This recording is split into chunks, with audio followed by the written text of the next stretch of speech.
En 1966, en un hospital de Winnipeg, Canadá, un médico cometió un error durante una circuncisión de rutina, un error que destruyó a un bebé, que destruyó a su hermano gemelo, que destruyó a su madre, a su padre, y que le entregó en bandeja a uno de los psicólogos más controvertidos del siglo XX, el experimento perfecto para exponer su teoría más ambiciosa, que el género no se nace, se enseña.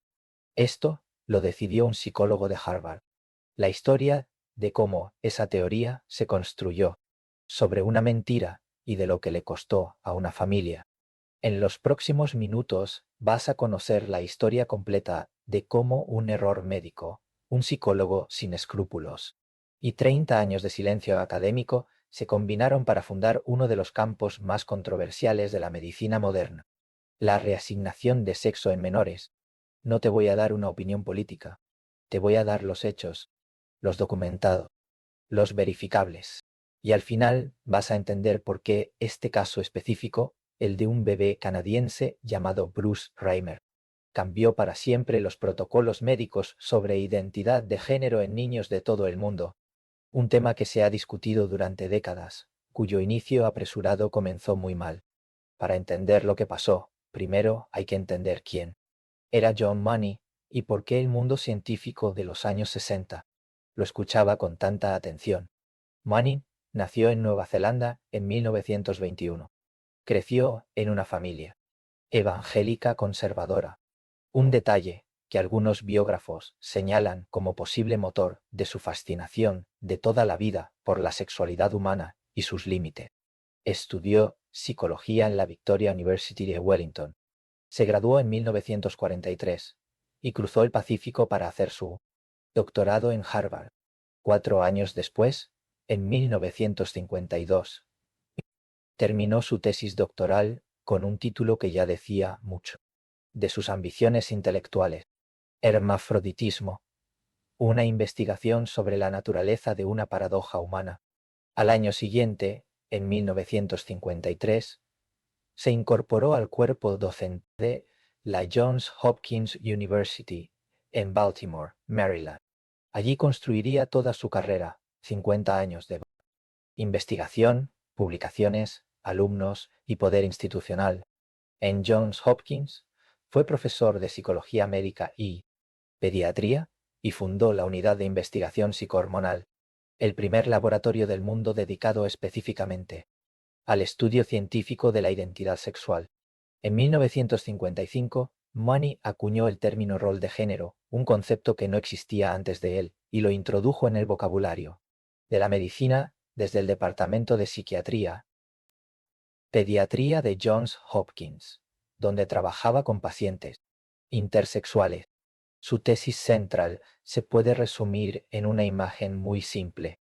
Money creía que cada ser humano nace como una hoja en blanco, sin texto, sin instrucciones previas, sin predisposición biológica hacia ningún género.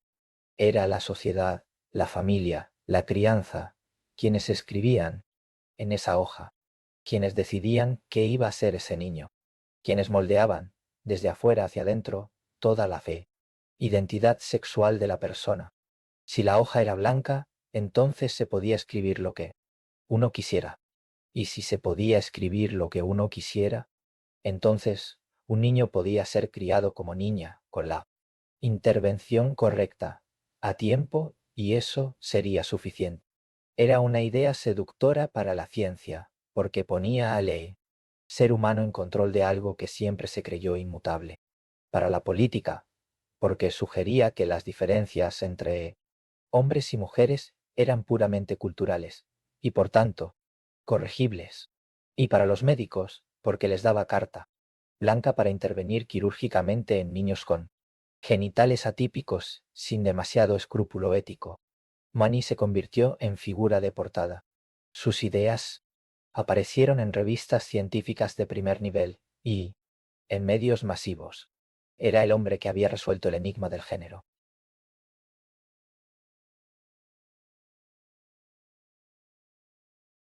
Titulares de prensa de la época elogiando a Money. Lo que hoy sabemos. La hoja no está en blanco. Hoy, Más de medio siglo después, la evidencia científica acumulada apunta en una dirección diferente. La hoja no está en blanco. El propio rival académico de Money, el biólogo y sexólogo Milton Diamond de la Universidad de Hawái, venía diciéndolo desde 1965, antes incluso del caso Reimer. Diamond sostenía desde sus investigaciones con animales identidad sexual emerge principalmente de procesos biológicos que ocurren antes del nacimiento y que no puede ser simplemente reescrita por la socialización postnatal. Su posición la resumió con una frase directa: el comportamiento es un compuesto de influencias prenatales y postnatales, con los factores postnatales superpuestos, sobre una sexualidad inherente definida. Dicho de otro modo, la crianza escribe en la hoja, sí, pero la hoja ya venía con un texto inicial, y la ciencia posterior le ha dado la razón en lo esencial. Una revisión publicada en la revista científica Annales de Pediatría en 2025 concluye que existe evidencia creciente de bases biológicas en el desarrollo de la identidad de género, con diferencias genéticas, hormonales, neuroanatómicas y del neurodesarrollo entre distintos individuos. La identidad de género, señalan los autores, es un rasgo multifactorial con un componente hereditario. No lo determina solo la biología. Biología juega un papel central que no puede ignorarse. Por su parte, investigadores como Dick Swab del Instituto de Neurociencia de Ámsterdam han documentado que el cerebro fetal humano se desarrolla en dirección masculina por la acción directa de la testosterona durante el embarazo y en dirección femenina en su ausencia. Esta diferenciación sexual del cerebro ocurre de forma independiente a la diferenciación de los genitales, lo que significa que la anatomía exterior y la identidad interna pueden no coincidir, pero ambas tienen raíces biológicas. El mensaje no es que la biología lo decida todo. El mensaje es que decir que no cuenta para nada, que la hoja está completamente en blanco. Es una afirmación que la ciencia no puede sostener. Y fue exactamente esa afirmación la que John Money usó para justificar el experimento que estamos a punto de contarte. El 22 de agosto de 1965 nacen en Winnipeg dos gemelos, idénticos, Bruce y Brian Reimer. Sus padres, Janet y Ron, son una pareja joven de clase trabajadora. Los niños nacen sanos, sin ninguna anomalía. A los 6 meses, ambos muestran dificultad para orinar. El diagnóstico: fimosis, una condición en la que el prepucio no puede retraerse correctamente. El tratamiento recomendado: una circuncisión de rutina, un procedimiento estándar. Miles se realizan cada año sin ningún problema. El 27 de abril de 1966 llevan a Bruce al hospital. Brian será operado después. El médico a cargo comete una decisión poco convencional. En lugar de usar un bisturí, el instrumento estándar, elige un método de cauterización eléctrica, una aguja que quema el tejido en lugar de cortarlo. Algo falla. El calor es excesivo. El pene del bebé se abrasa por completo. Los médicos cancelan la operación de Brian. Ya no hay nada que salvar en Bruce. Los padres de Bruce son informados de que su hijo de un 8 meses, ha quedado sin pene, que la medicina no tiene forma de reconstruirlo, que nadie sabe cómo va a vivir ese niño. En ese momento de desesperación absoluta, los padres de Bruce vieron algo en televisión que cambiaría el curso de sus vidas y la de sus dos hijos. Vieron un programa de televisión canadiense llamado This Hour Has 7 Days, en el que un psicólogo de Johns Hopkins explicaba con total seguridad que el género era aprendido, no innato, que un niño podía criarse como niña si la intervención era lo suficientemente temprana, que la biología no era destino. Ese psicólogo era John Money. Los Reimer viajaron a Baltimore en 1967 para consultar con él. Money lo recibió con entusiasmo, y esto es Importante entenderlo, un entusiasmo que no era solo médico, era científico. Para Money, los gemelos Reimer eran el experimento ideal. Un niño que había perdido el pene por accidente. Y su hermano gemelo, idéntico, con los mismos genes, el mismo ambiente familiar, el mismo entorno prenatal. Si criaba a Bruce como niña y Brian crecía como niño, tendría el grupo de control perfecto. El experimento que ningún comité de ética jamás hubiera aprobado. Sí, alguien lo hubiera propuesto formalmente, pero esto no fue propuesto formalmente.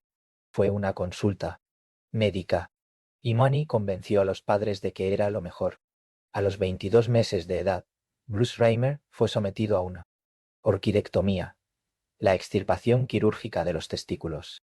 Se construyó una apariencia genital femenina exterior. Se le cambió el nombre. Desde ese día se llamaría Brenda. Y comenzaron las visitas anuales a Baltimore. Durante 10 años, John Money reportó el caso como un éxito rotundo, y el mundo científico le creyó. Pero en esa casa, en Winnipeg, algo muy distinto estaba ocurriendo. Durante una década, entre 1967 y 1977, Money tuvo acceso anual a los gemelos. Cada visita quedaba documentada, cada observación era anotada. Y cada año, Money publicaba o reportaba que el experimento era un éxito, que Brenda se comportaba como una niña, que prefería los vestidos a los pantalones, que era cariñosa con su padre y jugaba con muñecas.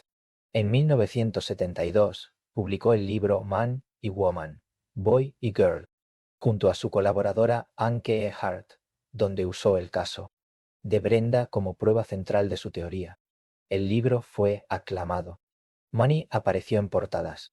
Sus ideas comenzaron a moldear protocolos médicos en todo el mundo para el PIDELS, tratamiento de niños con genitales ambiguos o dañados. El problema es que todo era mentira. Las notas internas del laboratorio tomadas por un estudiante durante las visitas, no por Money, cuentan una historia completamente diferente. Los padres de Brenda mentían al equipo médico sobre el éxito de la crianza. Se lo habían dicho a Money. Money elegía no registrarlo. Desde los 2 años, Brenda arrancaba sus vestidos, rechazaba las muñecas, le quitaba los juguetes a su hermano. En la escuela era acosada constantemente por su forma de caminar, de moverse, de hablar.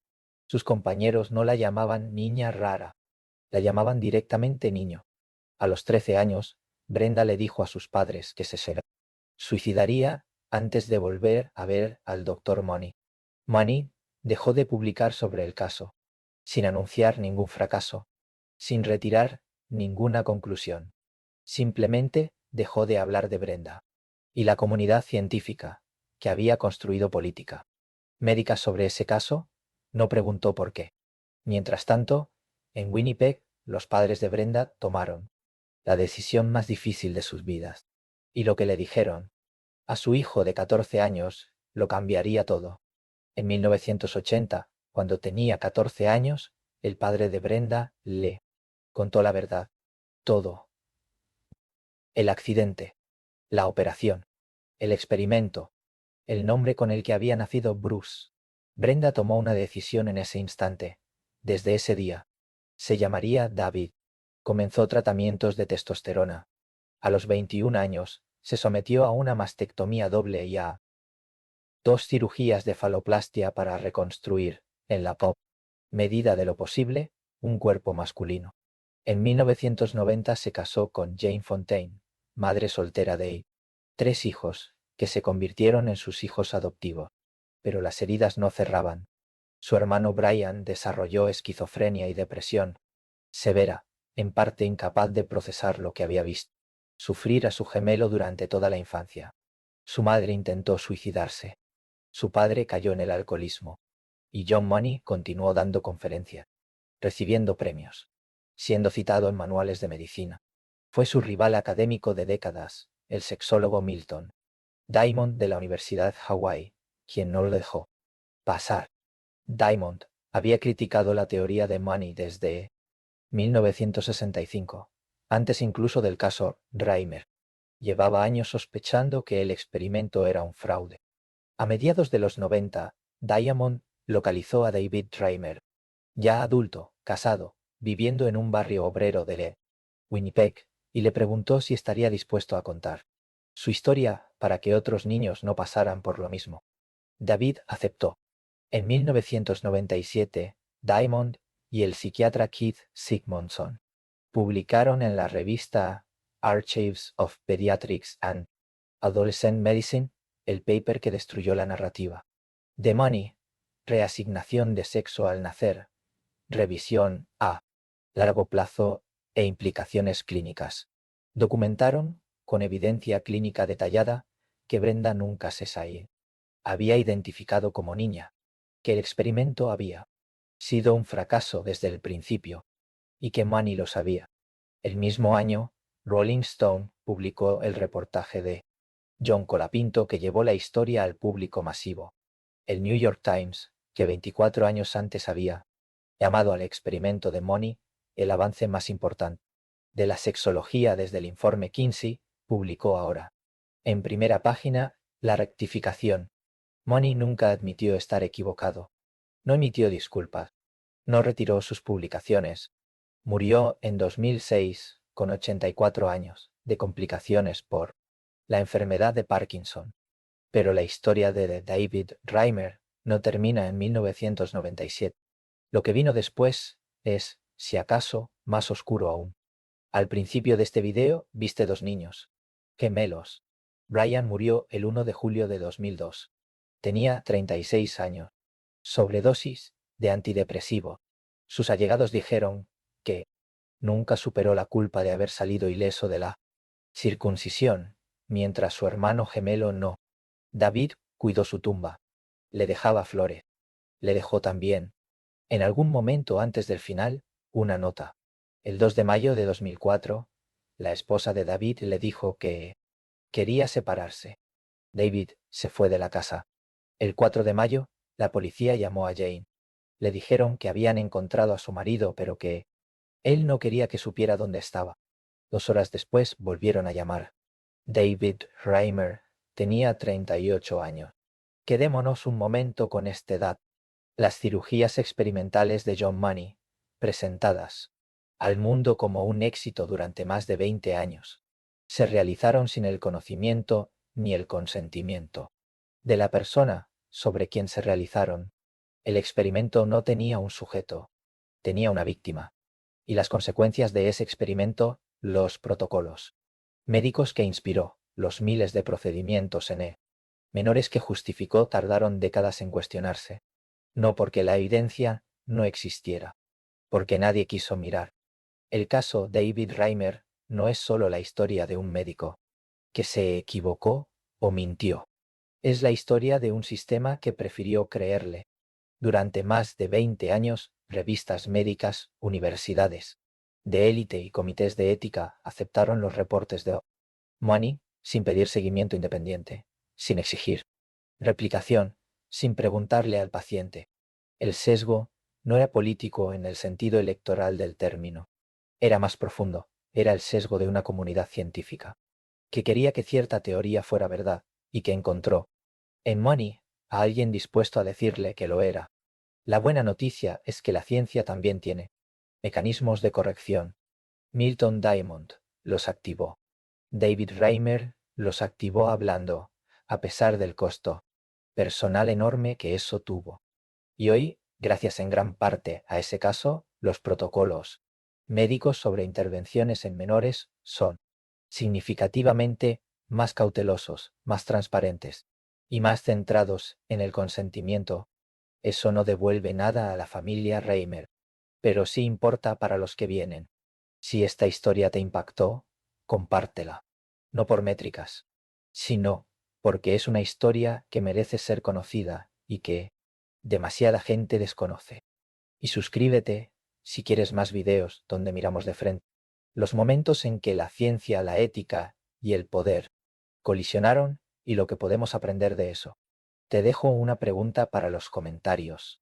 ¿Crees que un caso como este podría ocurrir hoy? ¿O los sistemas de control científico actuales son suficientemente robustos para impedirlo? Me interesa leer tu perspectiva. Nos vemos pronto.